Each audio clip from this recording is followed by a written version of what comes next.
pertemanan yang berteman karena Allah ini akan mengorbankan bagaimana keinginannya. Akan tetapi para pemirsa yang dirahmati oleh Allah Subhanahu wa taala, terkadang kita rusak pertemanan dengan teman kita hanya karena bagaimana kita bisa mendapatkan seorang perempuan tersebut. Siapa intel Rasulullah? Yaitu adalah malaikat Jibril alaihissalam. Bismillahi masyaallah, la yasukul khaira illallah. Bismillahi masyaallah, la yasrifus su'a illallah. Bismillahi masyaallah, ma kana min ni'matin fa minallah. Bismillahi masyaallah, la haula wa la quwwata illa billahil aliyil azim. Allahumma shalli ala sayyidina Muhammad wa ala ali sayyidina wa maulana Muhammad.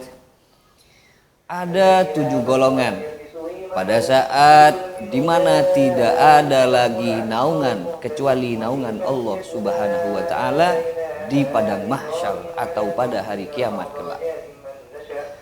Yang pertama adalah pemimpin yang adil dan seterusnya. Dan ternyata ini juga ada 2 insan manusia yang saling mencintai karena Allah Subhanahu wa taala, yang juga akan mendapatkan naungan daripada Allah Subhanahu wa taala. Seperti salah satu cerita di mana ada sahabat-sahabat Nabi. Beliau ini berteman atau dikenalkan, dipersahabatkan oleh Nabi, baik kaum Muhajirin atau yang kaum Ansor. Beliau dipertemankan oleh Nabi karena Allah Subhanahu wa taala. Diceritakan bahwa ada salah satu sahabat yang bernama Salman Al-Farisi. Beliau ini bukan penduduk Arab, bukan penduduk Mekah ataupun penduduk Madinah. Akan tetapi beliau adalah seorang pemuda yang jauh dari kota Persia atau yang kita kenal saat ini sebagai negara Iran. Yang mana beliau pernah mencari tentang bagaimana sebuah kebenaran daripada agama.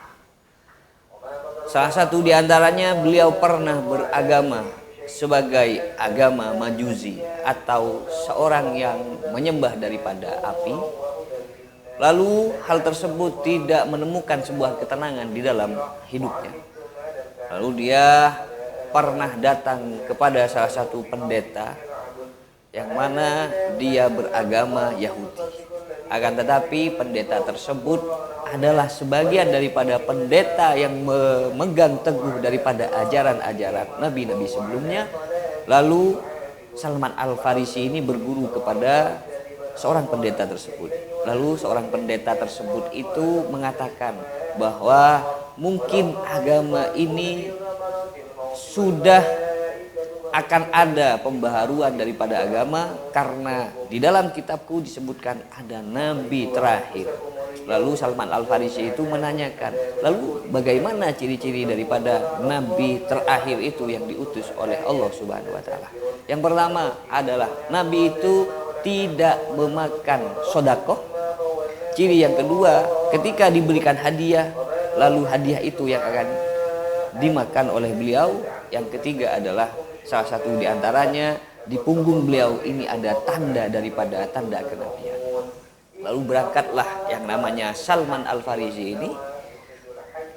Lalu ada beberapa perkumpulan orang di sana menyatakan bahwasanya disitulah ada atau tempat daripada Nabi kita Muhammad SAW. Lalu untuk meyakinkan bahwa itu adalah Nabi kita Muhammad SAW, pertama Salman Al-Farisi ini membawa setepak buah kurma. Lalu dia mengatakan, wahai utusan Allah, ini sodakoh dari saya. Diambillah kurma itu oleh Rasulullah Muhammad SAW. Akan tetapi ketika diambil ini langsung diberikan kepada sahabat-sahabat yang ada yang hadir pada momen itu. Lalu ciri pertama ini sudah dibuktikan oleh Salman Al-Farisi. Keesokan harinya kembali lagi Salman Al-Farisi membawa setepak daripada buah kurma. Lalu mengatakan kepada Rasulullah, wahai utusan Allah, ini hadiah daripada saya. Karena ingin membuktikan apakah dia itu adalah betul-betul Nabi.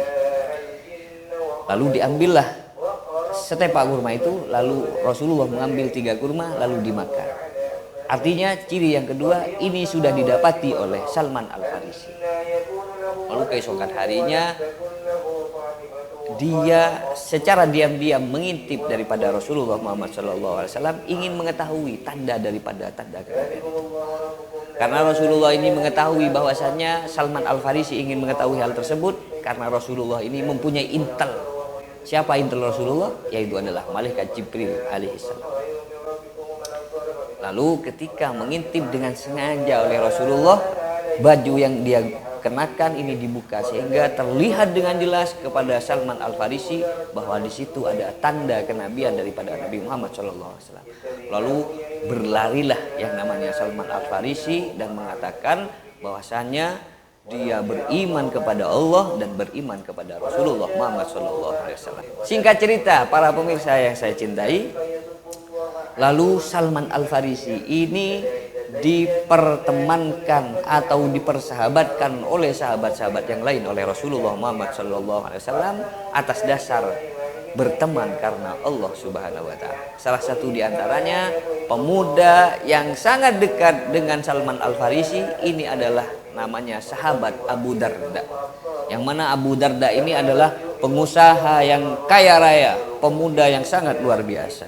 Akan tetapi bagaimana pertemanan mereka ini sangat luar biasa. Suatu ketika Salman Al-Farisi ini menemukan seorang wanita yang mau dipinang olehnya untuk dijadikan pendamping hidupnya. Lalu minta tolonglah kepada Abu Darda ini. Wahai Abu Darda, bolehkah aku minta tolong? Kata Salman Al-Farisi. Apa? Wahai Salman, kata Salman Al-Farisi, kata Abu Darda, di sana ada seorang perempuan yang mana perempuan tersebut rasanya ingin saya jadikan sebagai pendamping hidup saya. Bolehkah saya meminta tolong untuk melamarkannya untukku? Kata Salman Al-Farisi. Lalu ada kesepakatan di sana, berangkatlah ke rumah wanita tersebut sehingga Abu Darda ini mengucapkan salam kepada orang tuanya wanita tersebut dan menyampaikan apa yang menjadi keinginan daripada Salman Al-Farisi.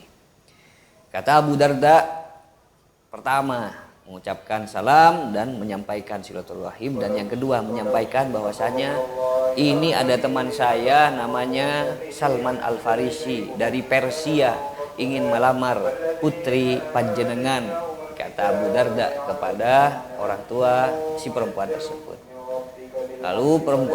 Lalu orang tua daripada perempuan tersebut menjawab, baik, mungkin akan saya tanyakan terlebih dahulu kepada anak saya karena urusan hal itu ini saya pasrahkan kepada anak saya. Singkat cerita, para pemirsa yang dicintai oleh Allah Subhanahu wa taala, lalu ditanyakanlah oleh orang tuanya tersebut menanyakan kepada anaknya, wahai anakku, di luar sana di ruang tamu itu ada kedua pemuda yang mana salah satu di antaranya ini ingin melamarmu.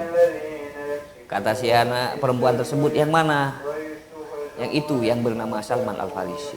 Lalu kata si perempuan itu, mohon maaf, kalau yang ingin melamar saya itu adalah Salman, mohon maaf, itu tidak termasuk kriteria yang saya inginkan. Akan tetapi ketika Abu Darda yang ingin melamar saya, maka dengan senang hati saya akan menerimanya, kata si perempuan tersebut.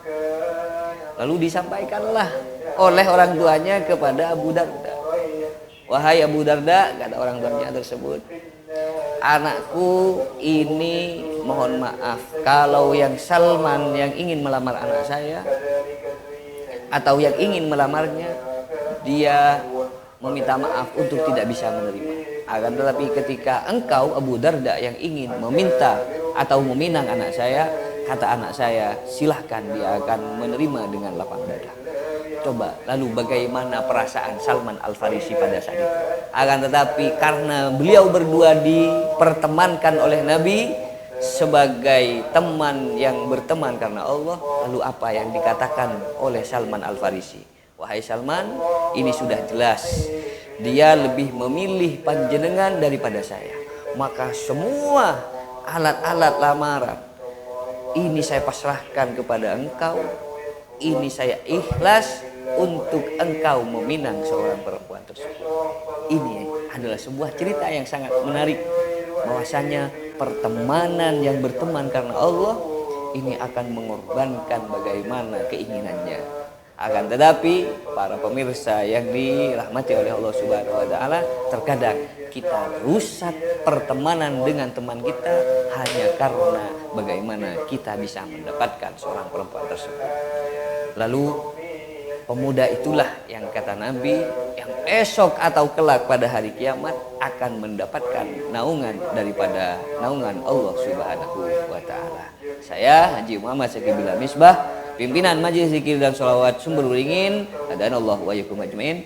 Assalamualaikum warahmatullahi taala wabarakatuh.